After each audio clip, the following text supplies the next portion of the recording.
Okay, so now we're heading into the next phase of this programming, and this is the one I'm mostly scared about because I'm supposed to do some cooking. Oh my God, we're putting up the table here. Let's turn it towards the camera. By the way, I can talk to you a little bit about this table. You might see it's a strange looking surface. Many patches of, I don't know, small pieces of plastic, I assume, but then I know it's not plastic because this is made from old Tetra Pak packaged products that have been ground and then pressed together to create a very interesting surface that's absolutely water resistant and absolutely joy to touch and feel. So I think it's super good. So I think we have soon. Yes, we have our next speaker here in the room, almost in the room at least. So, Josh, are you? Yeah, Josh, you're here. Lovely, yes. Lovely. Let's make sure we're setting up now, of course, for the cooking session that we have with you. There's got to be Mike Linton. So I also would need some water. How much water? Ta en stor karaff. So we're trying to set everything up here properly, Josh. Meanwhile, while I'm doing this, if you could introduce yourself to both the audience here in the Swedish Pavilion and to the rest of the world, because we're broadcasting through YouTube. I'll be happy to. And first, making sure the sound, you can hear me okay? Perfectly. And more than anything else, I'm seeing what's on the table and you're making me hungry. No, I mean, like, you have made me hungry by sending me all these lovely recipes and the recommendation to get a pressure cooker, which I have now. Excellent. Yeah, I can see it. And all right, so you said to introduce myself a bit. So I'll start by saying, because this is, I think of you as food tech, and a lot of what I do seems the opposite of tech. I mean, my grandmother had a pressure cooker that she used on the farm. But to talk about my tech background, that I have a PhD in physics. I helped build a satellite that's still in orbit, taking data of the X-ray observations of the universe.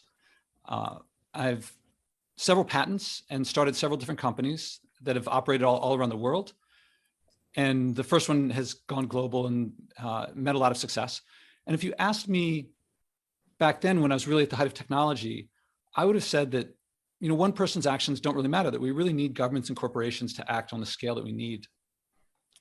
And then I started some experiment. Actually, I met you in the middle of it, sort of in a situation like this, because you were emceeing on stage. This was in Manhattan in New York City.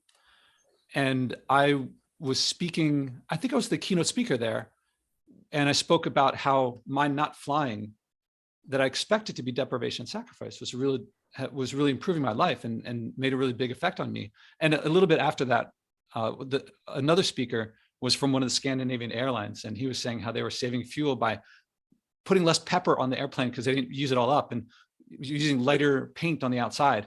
And when he came off, he was like, "You blew me out of the water because your reductions are much greater and much more effective." And that's a lot of what I work on, is finding that making the switch to living more sustainably is often a much more simple, I mean, by my standards, a better life. But I didn't expect it to be that way. And only by doing it could I find it to be that way. Anyway, so you invited me to come to Sweden to speak there.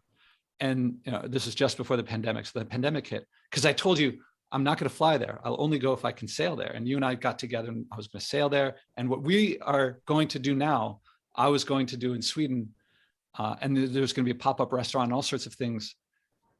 So the pandemic happened and here we are. So the audience can get ready for me leading you. This is going to be the blind leading the blind, me from here and you there. No, we'll see. I'll prep to my best. Let's start with the food, and then we can talk more about who you are and the stuff that you're doing and your experiences from living super sustainably. I mean, like, to me, you're kind of the Nelson Mandela of sustainability, and we'll get into why I think that's the case. So what I brought here today, I can just tell you what I have here on the table, unless you see it. I have the lentils, red lentils. I don't know if that was good. Is that good? Yep, they cook fast, so that'll be great. Okay, cool. I have here a mix of carrots, broccoli, some other kale, cabbage. Yeah, that was right too. And are they chopped up? It looks like they are. Yeah, they're all chopped up. Yes, I spent time in the kitchen. Awesome. So they're all chopped up and ready to go. I have some water here, more is coming. I have some spices. I have salt and pepper, cumin powder, turmeric powder. I have here some onions, chopped up onions as well. And here I have a mix of cilantro, almonds, and tomatoes. Now I'm really hungry. And I also have here the nutritional yeast. Nutritional yeast, great. I guess this is, the secret sauce. So what do? If you've already chopped things up, you're really just going to put all of those. You're going to put the lentils in. Actually, let's put the lentils in first. Just put the whole thing in. Okay. Okay. Yeah. And now the amount of water is going to be by the amount of lentils. So put in about twice as much by volume water that there's lentils. So okay. Because I do it by eyesight now. Okay, I think this is about the same volume as the lentils, and we have some more water coming. So I'll start with the water I have, and then we'll add some more water later on. And then now I think you can just if you just put the carrots and broccoli in.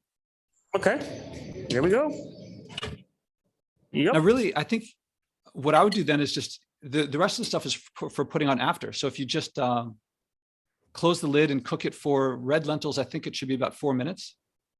Okay, sure, cool. I'll just wait for some more water. And I put all the spices and nutritional yeast afterwards. Oh, yeah, you can. Water. I usually put them on after. Okay, cool. And here I have, I think that was roughly twice the amount. Yeah, this is very scientific, as you can see. Yeah.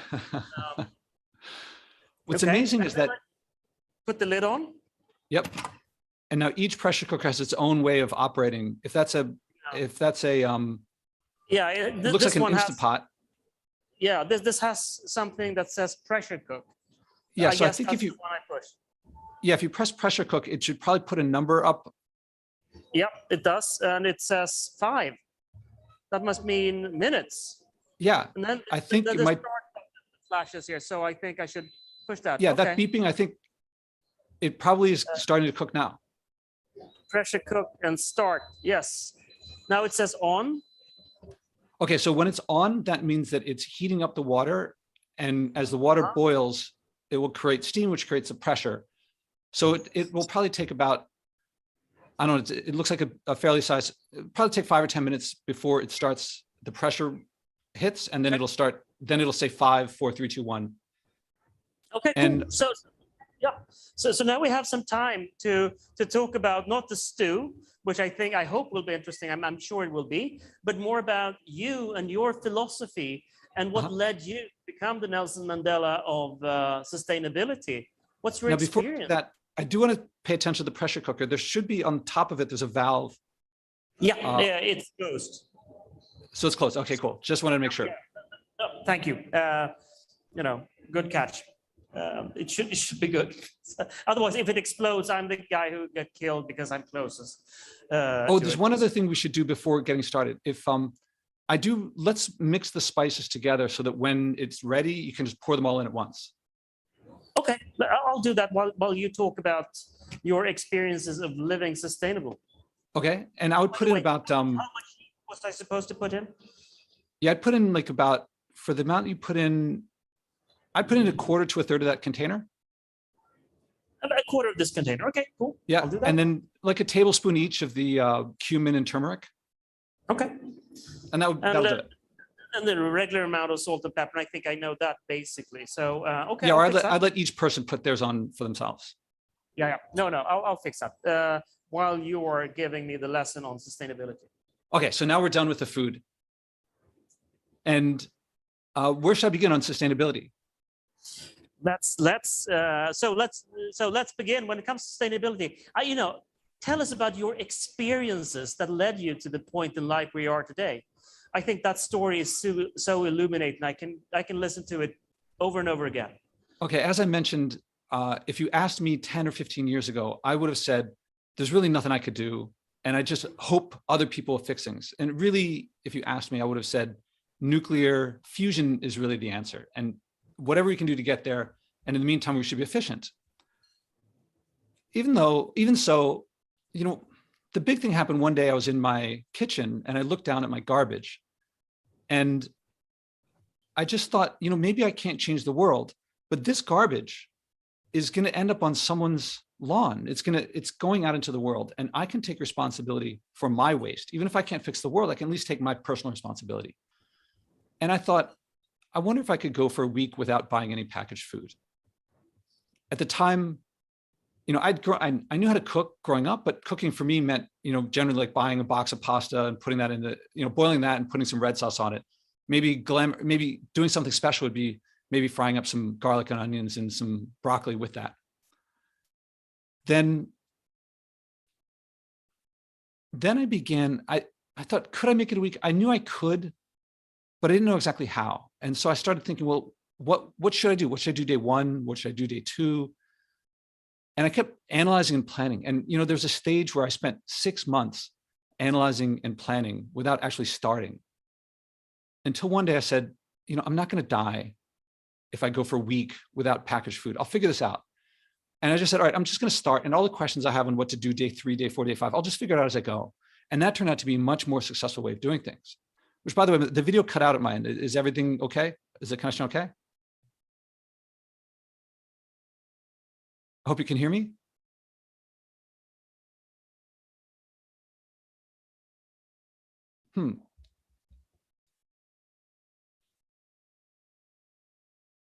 I hope you can hear me. I hope you can see me. I can't see you or hear you.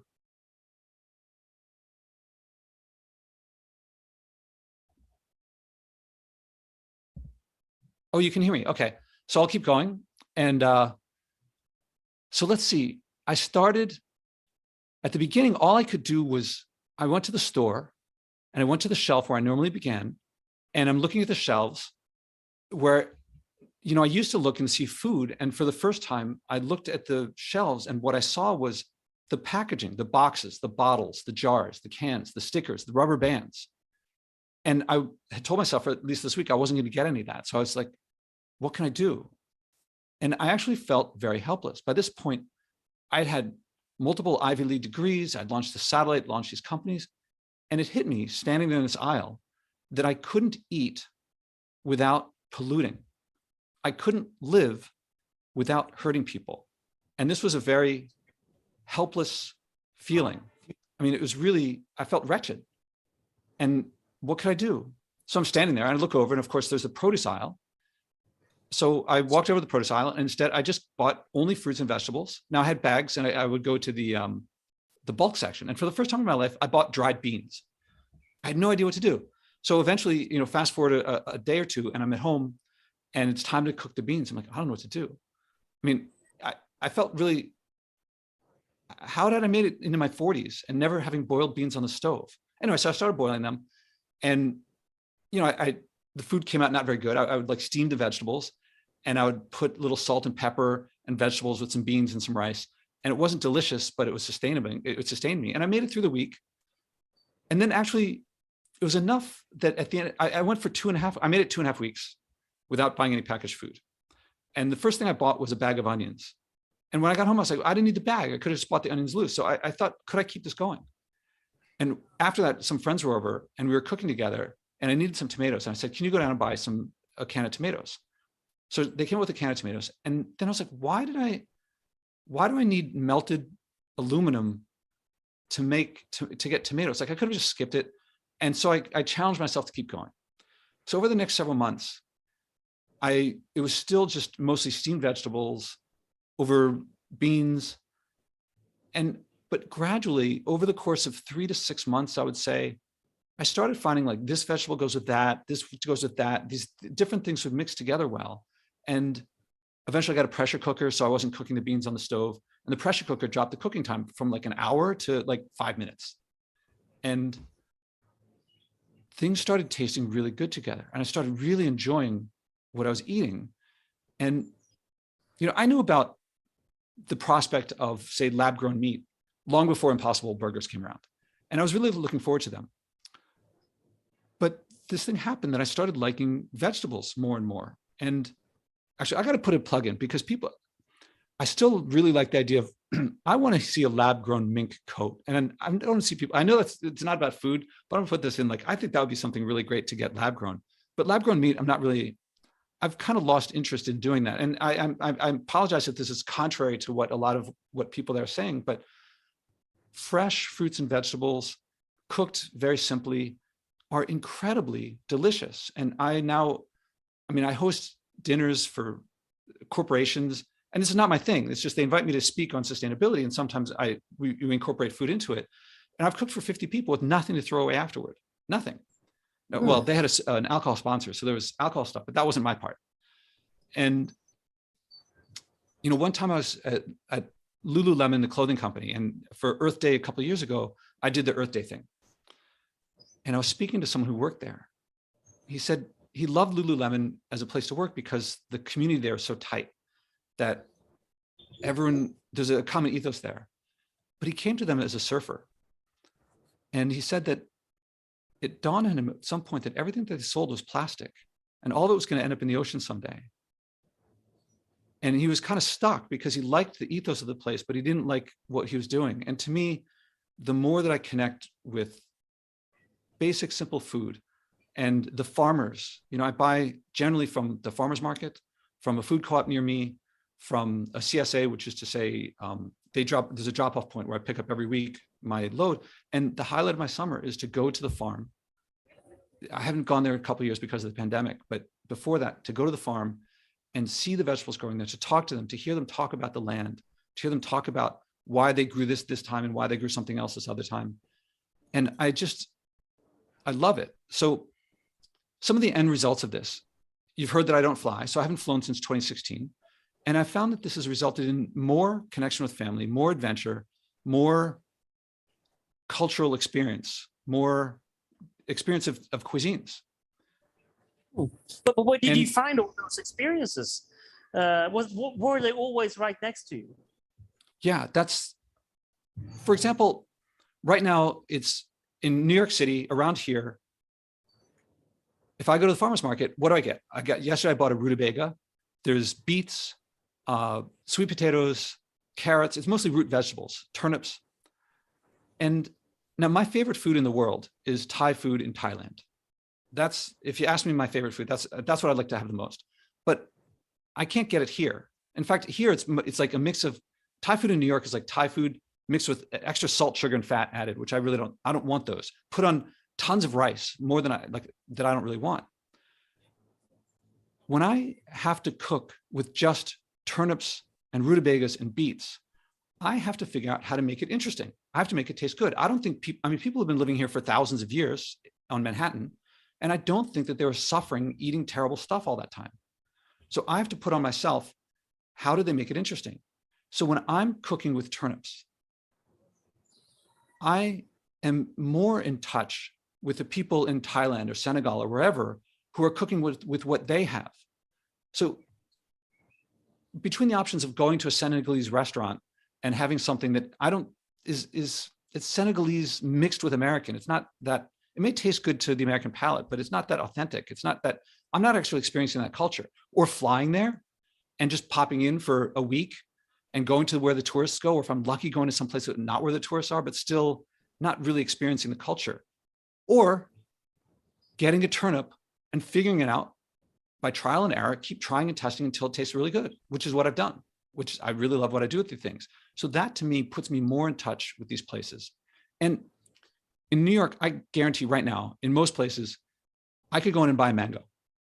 Now, mangoes aren't grown anywhere near here. They're not, I don't know if they're in season or not because I'm not buying mangoes these days, but I guarantee 12 months out of the year, I can buy mango. And people who say, I want to go and experience lots of different cultural experiences and different cuisines of the world, I think most Americans would say a mango is exotic. But in actual practice, you can get them everywhere, all the time. A turnip, on the other hand, is in actual practice for most New Yorkers, actually is exotic because they don't buy them. So do they really, So do they really want adventure and cultural cuisine and so forth? If they did, they could save thousands of dollars and not pollute, reduce their pollution by a tremendous amount and grow and learn, support local farmers and get a great flavor. And it's healthy stuff, but they don't. They go fly around. And I mean, it looks to me like the touristy places in the world have a lot more McDonald's than they used to. So I think the net effect is a decrease in culture in the world, a decrease of cultural experience for people, and they're missing out on what's right around them. And now I have to talk about one of my favorite things that I didn't used to do. I found out that there are these berry trees near where I live in Manhattan, and they're delicious. And I can't wait, they're June berries. So I can't wait for June to roll around so I can eat these berries. And I now found out where all the June berry trees are near me. And I found in the middle of Central Park, one of the most dense places in the world, there's this giant mulberry tree that no one knows about. And so I love to go around and find. With us, or that's a secret you're going to keep exactly where that is, right? Anyone who comes to New York, find me. We'll go out and we'll pick berries together. And I ride my bike out to far places in New York City where, well, I'll tell you, last year was an election year for the mayor in New York City. And one of the guests, she ended up coming in second, Catherine Garcia. I asked her what she loves about New York City, and she said the national parks. And that led me to ride my bike out to this park all the way out almost by JFK. So it's really far. It's like a 70-mile ride. So what's that, 120 kilometers, something like that. And while I'm out there, I'm riding along and I see on the ground mulberries. So that means up in the tree, there must be mulberries that have fallen on the ground. And if there's one, there's going to be others. And I spent the entire day out there just going around finding more and more mulberry trees and picking all these mulberries. And I put to you that this mini vacation of mine that came from, why was she on my podcast? Because I live sustainably. So my podcast has grown to become something where it's very important for politicians and business people to come on and share an environmental, sustainable experience. So that made the context, but then also this communication of learning about nature, that's what she chose to share with me, and going and knowing to look for the berries. And I met some people out there who are also picking berries. And this experience was the equal of any place that I've flown to and back. It was, I mean, the people I spoke to, it was this old couple. I would never have spoken to them otherwise. And we just enjoyed, because they were out there picking berries too. They live near there and I'd come from far away. And they were speaking with, I'd say, a Jamaican accent. I'm not sure. I mean, I don't think they were born in America. So I was getting a cultural experience. And it was always there. It still is always there. And in fact, I'm saving money. I'm saving time by doing this. And it seems like this is impossible. This should be the opposite, right? Everyone, when I tell them about not flying, they're like, but what about family? But what about adventure? What about, how can you be a good citizen of the world if you're not sampling all these different places?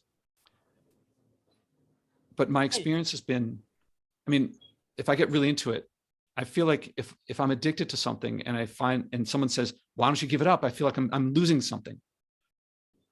But what I gain on the other side is more freedom. It's always, always more connection with people. It's always the farmers, my family, like how do I cook this stuff, and people, gardeners.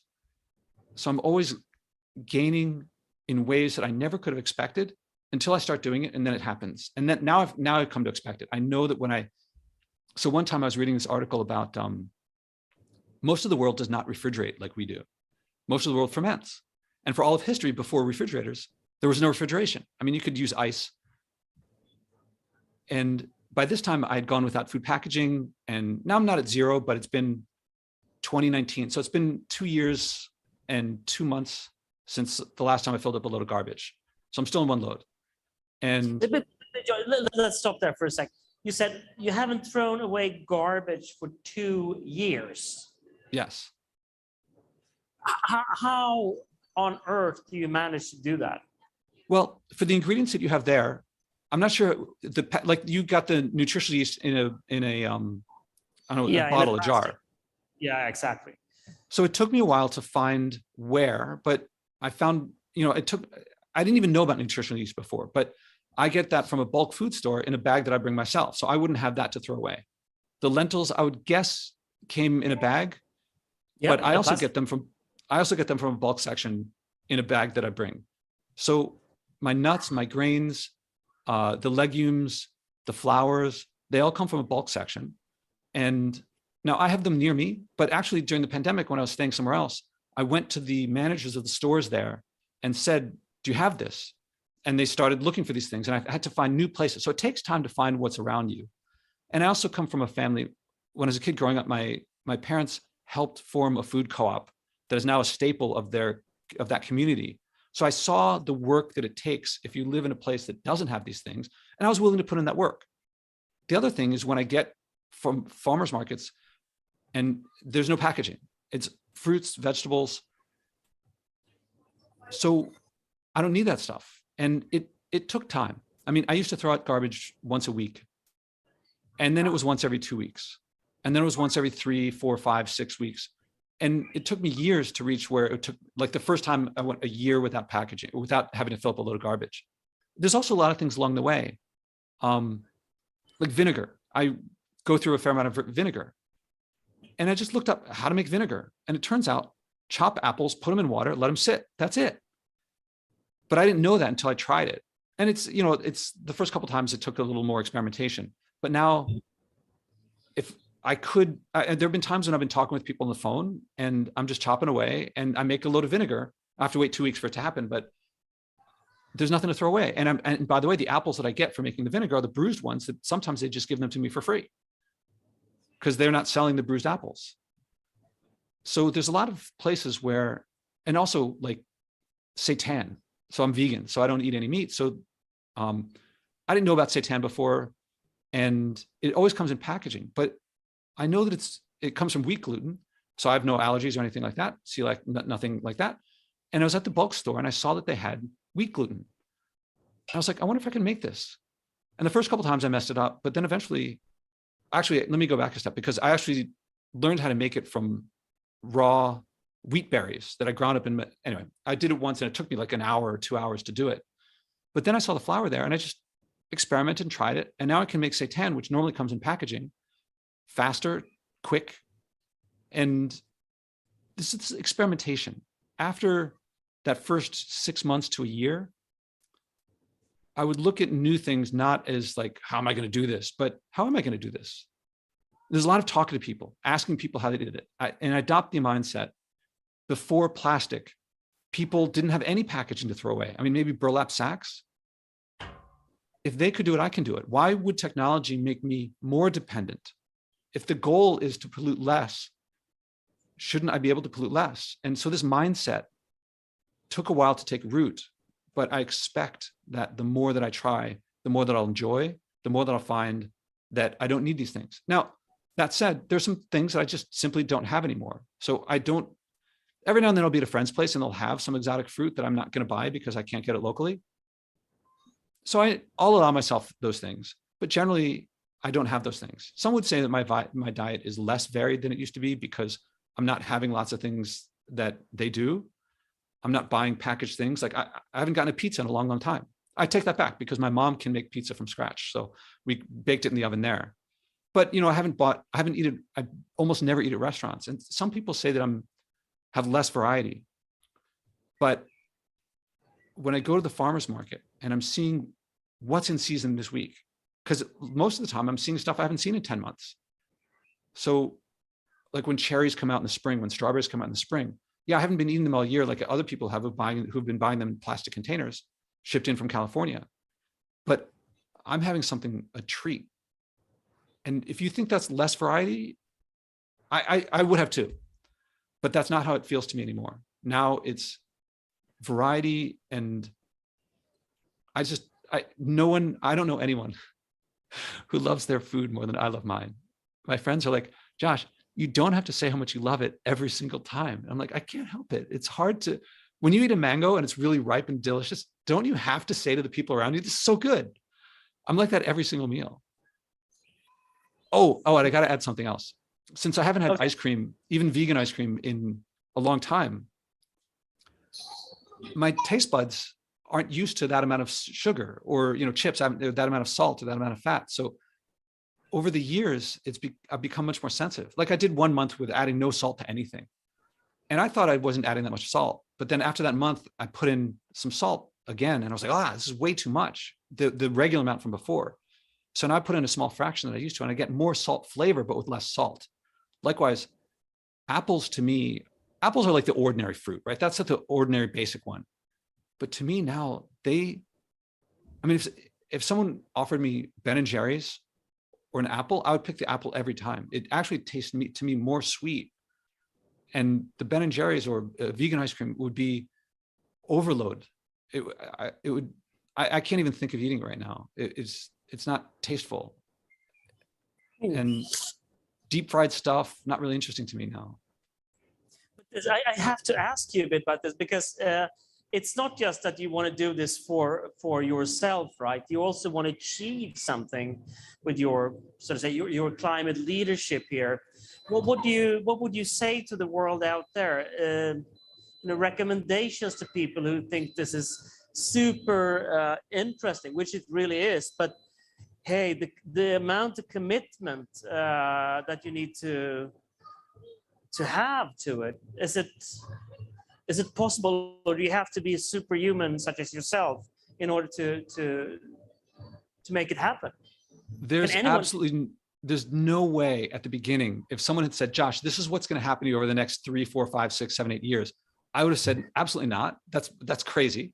And if someone had prescribed to me, here's the steps to take, I would have been like, and described exactly the steps I did take. I would be like, that sounds crazy. That's too much. Each step of the way, at the beginning, it was a challenge because going without packaged food, I didn't know what to do.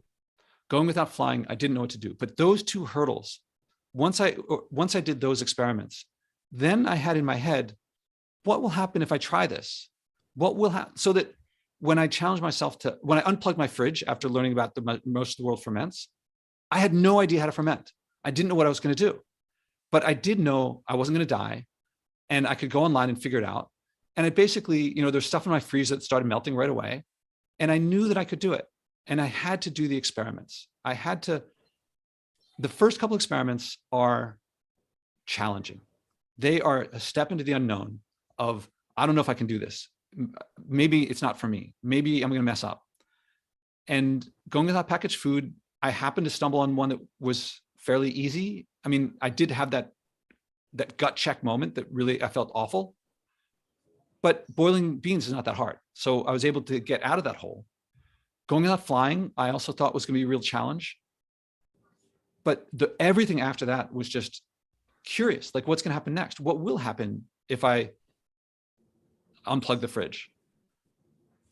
That attitude, I think, is something that I don't hear people talk. This is why I focus on leadership as opposed to telling people what to do, is that this mindset shift that happens is, I think, the key thing. If most people present it as hard, deprivation, it's sacrifice, it's a burden, it's a chore, as I thought at the beginning. But I've come to see it as it brings joy, it brings delicious, it brings community and connection and fun and freedom. That mindset allows me to experiment. And those experiments, I haven't shared some of the experiments that didn't go well. I've definitely, before the stews worked well, I invited people over and sometimes I'd be like, oh, this is gonna be really good. And they're like, this tastes terrible. So it took a while. And I did have a lot of bland food for those 3 to 6 months. And yeah, I mean, there've been times I've gone on bike rides that were longer than I expected. And I was caught in the middle of nowhere with, like, I didn't know how to get home. But that was adventure. That's what I used to get with flying, but now I get it without flying. It's, when you talk about this, it would seem to me that what you've achieved is some sort of perhaps a strange word, freedom. Is that correct? I mean, it rolls off. I used to say it brought me delicious because that was my first experience of living sustainably, or I'm not yet sustainable, but living more sustainably. But this rolls off the tongue: joy, fun, freedom, connection, community, meaning, purpose. These are what it means to me. If someone says to me, hey, if someone points out to me now, hey, Josh, did you notice this thing that you do that pollutes?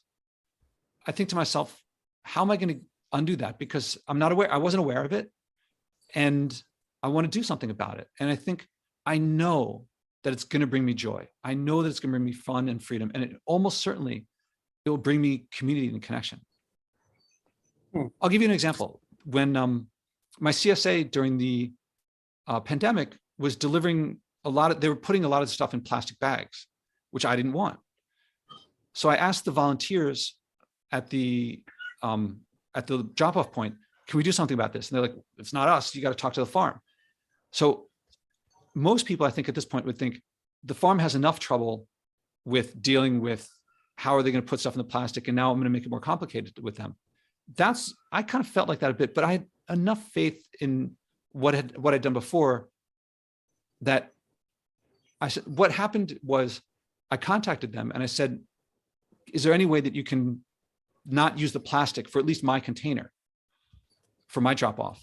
And the guy was like, thank you so much. We don't like this plastic either, but we only get complaints from people. And so we're going with the most conservative thing to make sure that the vegetables come fresh.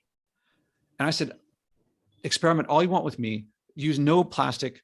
And if it comes out wilted, you'll have no complaints from me. And the guy was like, thank you. Now we can experiment and try this stuff out. So I had this faith it's not faith because I had experience enough. It was a belief based in experience that if I connect with someone, we will connect and we will solve things together in a way that usually we can't predict ahead of time. And it usually creates friendships. So likewise with you, when I said I wasn't going to fly to Sweden, I think, can we call ourselves friends? It sucks that we haven't been in person since New York, but it's going to happen. True. It is. Either you sail here or I sail there. That's for sure. Probably you're going to be sailing over in this direction because I get seasick very easily. It'll probably be both at different points. Let's see about that. But by the way, I mean, like, this is interesting because now we have cooked this for the 4 minutes. I'm letting off some steam now from the pressure cooker.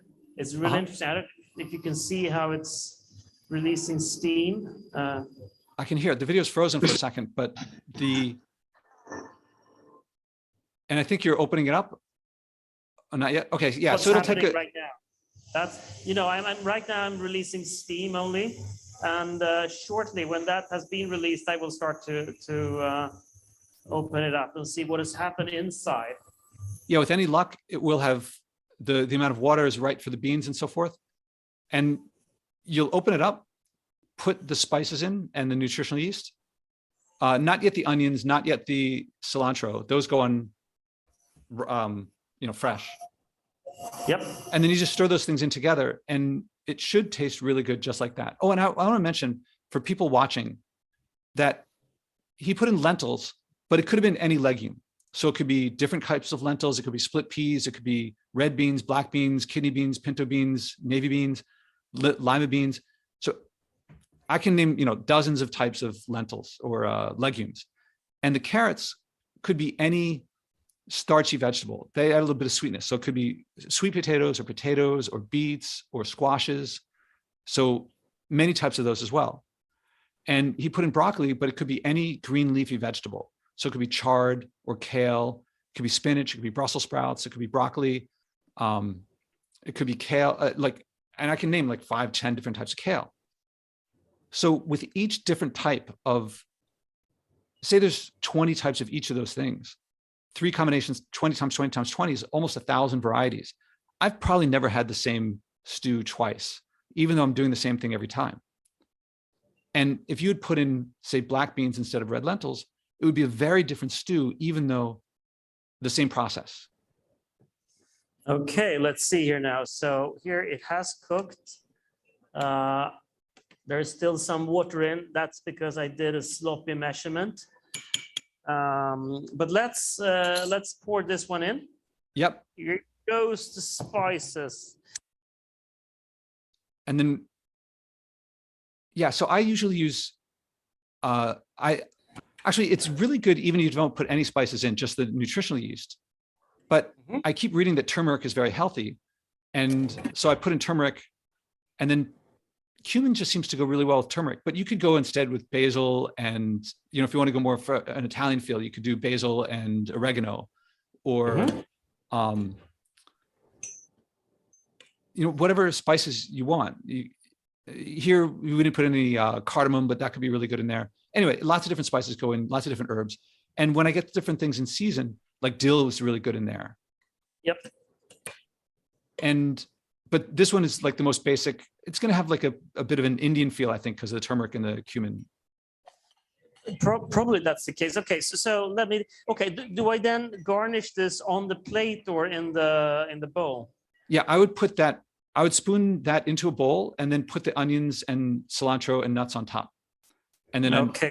then I would eat. Yeah, I'll do that, and I'll put the mic down for a second here. This means you will still hear me, Josh, but the audience won't. Let's see here what's happening. Here, we spoon this up into a bowl. You're making me hungry. Yeah, makes me hungry too. So now on top of the stew, as I mentioned, it's a legume, a green leafy vegetable, a starchy vegetable. Put that in the pressure cooker for the amount of time that the legume requires. And then on top, onions. I like onions in there. Those I can find 12 months out of the year. And nuts, because I used to put in olive oil, but then I found I didn't have to put in any oil because I don't like refined stuff. So I put nuts on top instead. And any nuts will do. So it looks like you probably have almonds, but I put in peanuts and cashews and Brazil nuts and whatever. And then whatever vegetables are in season, if any, that are going to be crunchy. Or so like I like to put on when they're in season, red peppers, but I'll put in yellow peppers or red peppers or orange peppers or green peppers. Tomatoes are really good. Cucumber. And then it works every time. And then salt and pepper to taste. Yep. Yeah. Cool. Numa, come here. This is my assistant, my daughter also, Numa. You have to be my taster here. Let's try this out. Let's take a couple of pictures first. This is super important because this is I'm such a great chef. Oh my God, how good I am at cooking. Or at least plating. We'll see how this turns out once you actually eat it. This is going to be interesting.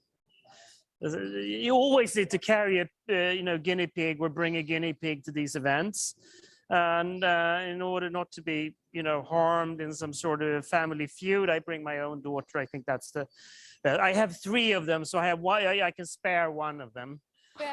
Yes, now you can eat. Now you can try this. Okay. Might be slightly hot, so let's see here.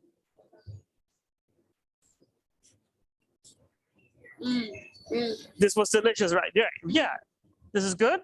This is good. Yeah. It's amazing. Now that it's good, he takes it from her. Yeah. Now I can go ahead and try.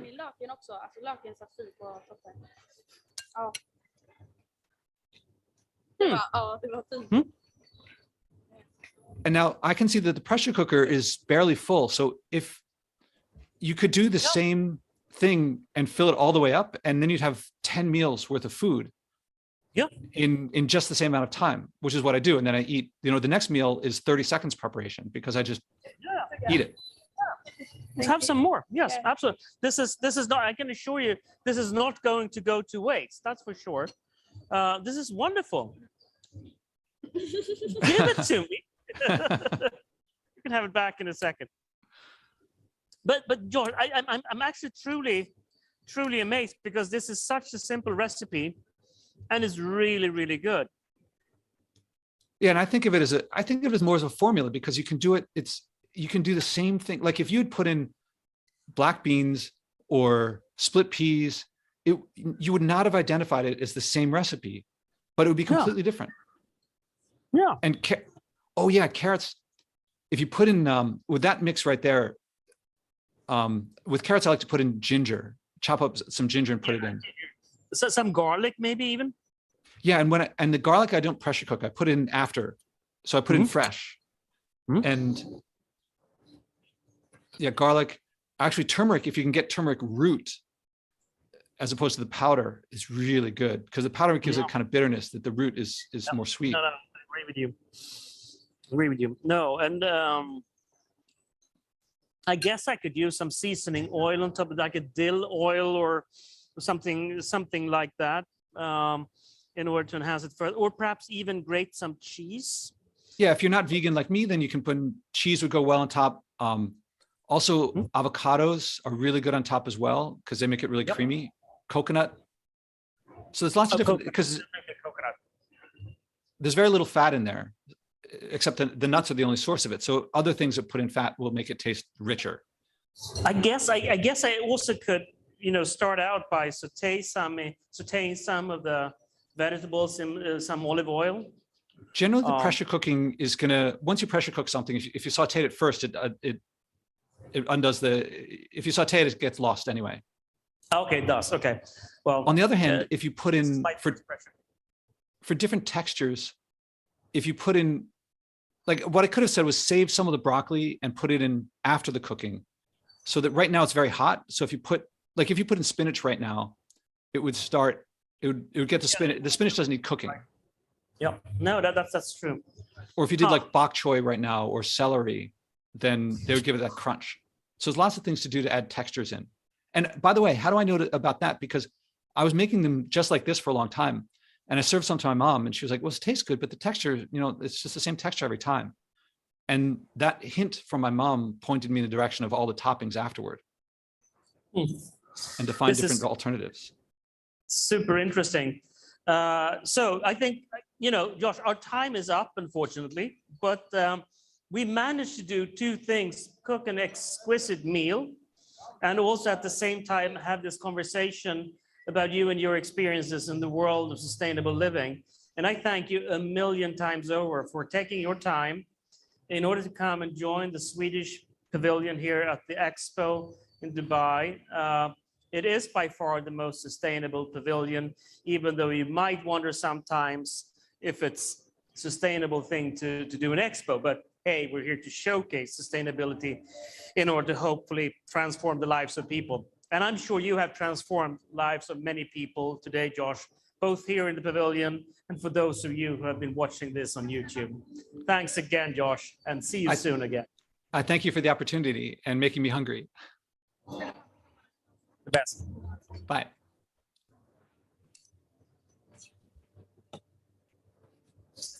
När ska vi